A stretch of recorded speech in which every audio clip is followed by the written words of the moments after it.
Jurayah Smith was only 14 months old in late 2017 when she met a sad end. The process of obtaining justice for the baby girl has been a long and difficult one, and to this day, no one has been convicted in this case. This case is both complicated and upsetting. So, let's get started and take a look at the final betrayal of Jurayah Smith. Those who loved baby Jariah talked about her big eyes and happy nature.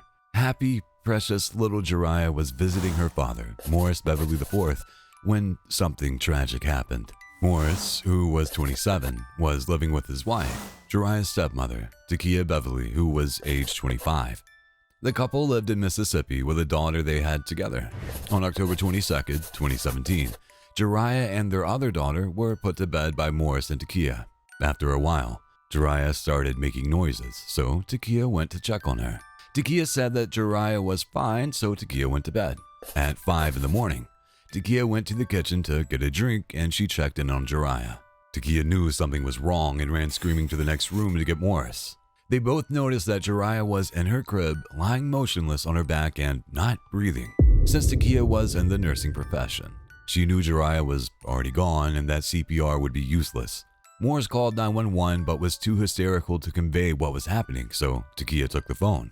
The Bevilys called Jariah's mother, Jurayah Smith, and she rushed over to the Bevilys' home. She arrived to the home before the medical responders could get there. Morris took her to the crib and Jariah became hysterical.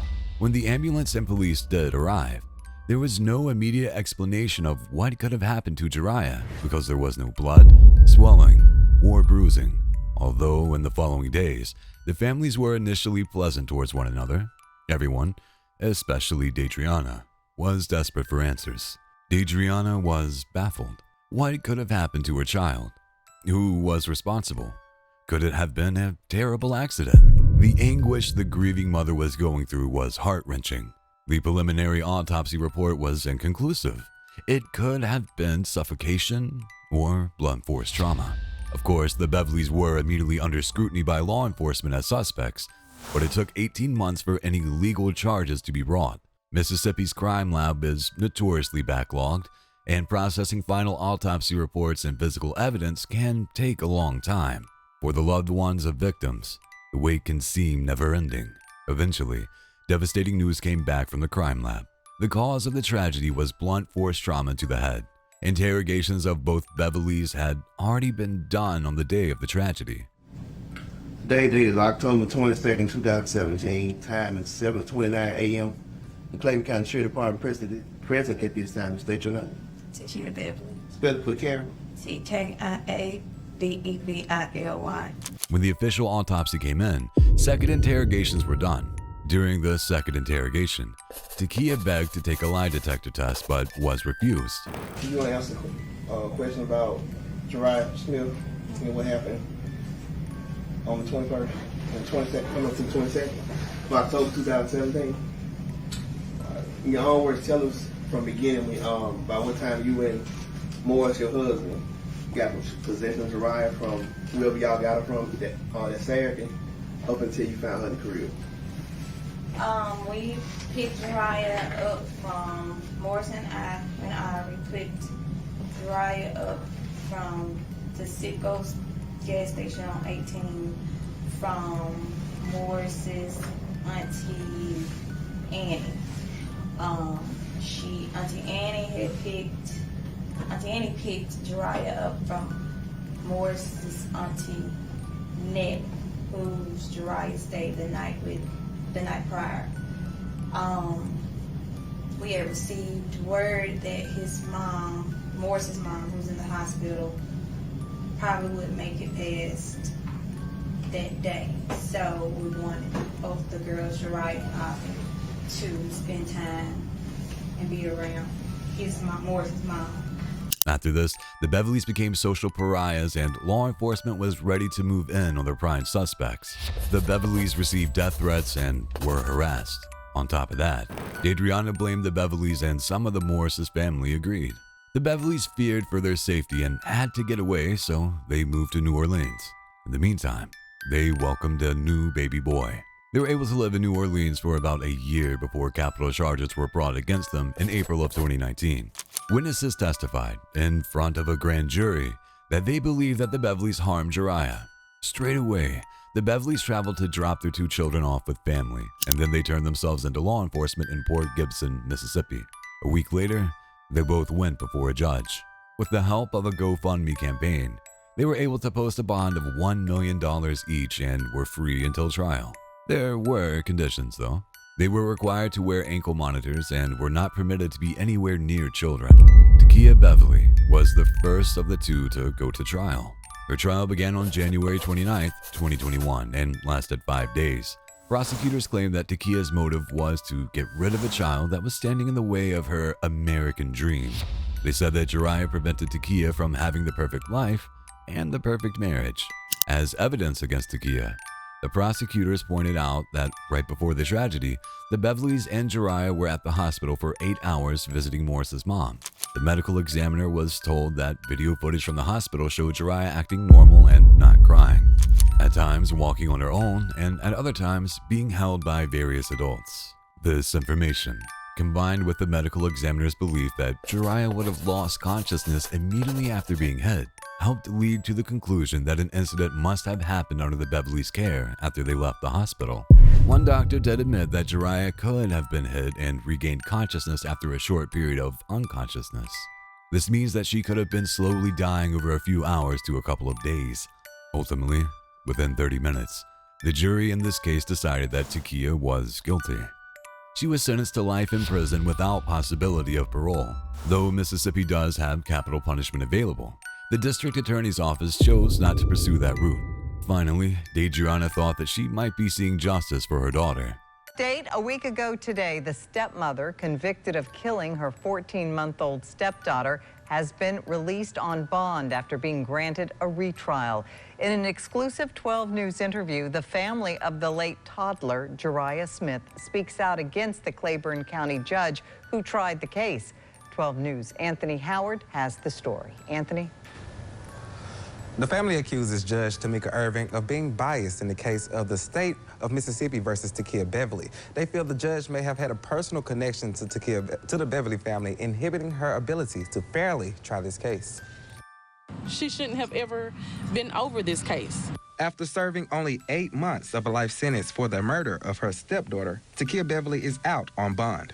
I do not feel like that's fair at all, but that's another thing with the judge. Jurayah Smith says she recently discovered that Claiborne County Judge Tamika Irving had a personal relationship with the Bevily family. The judge was supposed to recuse herself from this case because she knew Mr. Bevily, Mr. Morris's father. That's a conflict of interest right there. The family of 14-month-old Jariah says the judge and the Bevily family all attend the same church. If you're assuming that a juror is related to, an extended family member of Jariah, then it's safe for us to assume that your father or father-in-law who pastors a church, whose co-pastor is the defendant's father, you all knew each other. Takiyah Bevily was granted a retrial and bond eligibility after it was determined Juror 24 was related to the family of the victim. I feel like they were looking for anything just to give this girl a retrial, and they did. Relatives of the victim believe the relationship between the judge and the Bevily family caused her to be lenient with the case. In the history of this court's existence, there has never been a bond given to a capital murder. Never. In the history of this court's existence, there has never been a retrial granted. There has never been a case overturned ever in the history of Claiborne County Justice Court. It's my feelings because I feel like Jariah's life didn't matter. That's all they care about was Takiyah. What about Jariah? She's the one who's not here, and we want justice again. After Takiyah's trial and conviction, her family publicized her case on Facebook under the I Stand With Kiyah page. The page attempted to spread awareness about the case and to accuse Jariah of being the one to harm Jariah. In addition to the social media chaos, more chaos erupted when it came to light that a member of the jury was a relative of Jariah's. This conflict of interest could have jeopardized Takiyah's right as a defendant to a fair trial. As a result, Takiyah was able to appeal her case and, in September of 2021, she was granted a new trial. When a new trial was granted, Jariah expressed the agony she felt because she believed that her daughter's perpetrator had been brought to justice. Takia was released on bail, and during this time, she took a polygraph test that was sponsored by the I Stand With Kia official Instagram page. The polygraph shows that she passed. Takia was scheduled to face trial a second time, due to concerns about whether the case could receive a fair trial in the same county. The trial was moved to Monroe County, where residents were less likely to know the defendant or the victim in the case. During the second trial, Takia's lawyers argued that the skull fracture originally linked as the major source of injury was at least 14 days old and likely did not happen the day of the tragedy. The defense team called 2 doctors as witnesses, and both doctors believed that it was not a head injury that led to the loss of Jariah. The doctors believe that the cause should have been listed as undetermined. The defense also brought up the fact that the infant had been in 2 other homes before going to her father's home, and as many as 10 other people had been around Jariah during this time. First, Jariah dropped Jariah off at the home of Morris's cousin. Then, Morris's brother picked up the baby from the cousin and took her to the home of a grand aunt.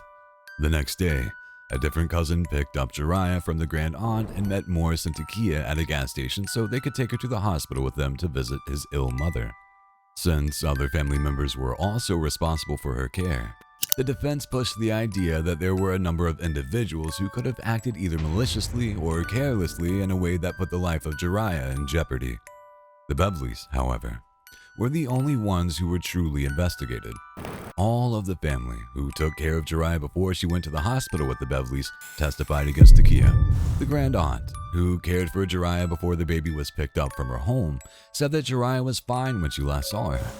The baby did not have any bumps or bruises. Ultimately, the authorities really had no way to know for sure if the injuries were there by the time the Bevilys picked up Jariah. So, after the jury deliberated, they decided that there was not enough evidence to convict Takia. On May 13, 2022, Takia was acquitted of the charges. She says that she deals with the grief of losing her stepdaughter every single day. Now, let's fast forward to June of 2022. The district attorney's office decided that there was not enough evidence to charge Morris with the crime. The case against him was dismissed without prejudice.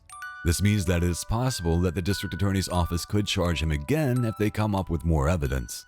Morris was really relieved, and he gave an interview to the press talking about his heartbreak over his daughter and the trauma of being accused of the crime. For more than 3 years, Morris Bevily has been a suspect in the death of his 14-month-old daughter. And today, charges against him are now dropped. In court, Claiborne County Circuit Court Judge Tamika Irving dismisses the capital murder charge against Bevily without prejudice. In a 3 Inner Sight exclusive, Bevily shares with our Quentin Smith what the past few years have been like for him and his family, and he tells us what's next.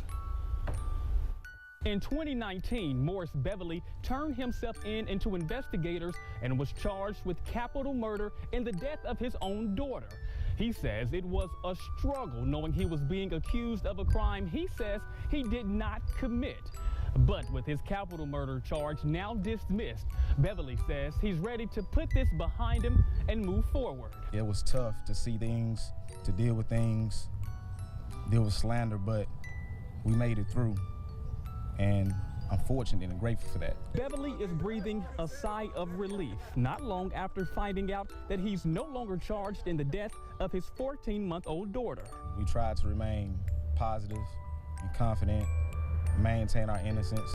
So, for the time being, no one has been held accountable for what happened to Jariah. The question in the hearts and minds of us all is, who could have betrayed her? Did law enforcement drop the ball by not looking at other possible suspects? What is actually the cause of her passing? No matter what you think happened, the fact remains that a 14-month-old adorable little angel left us.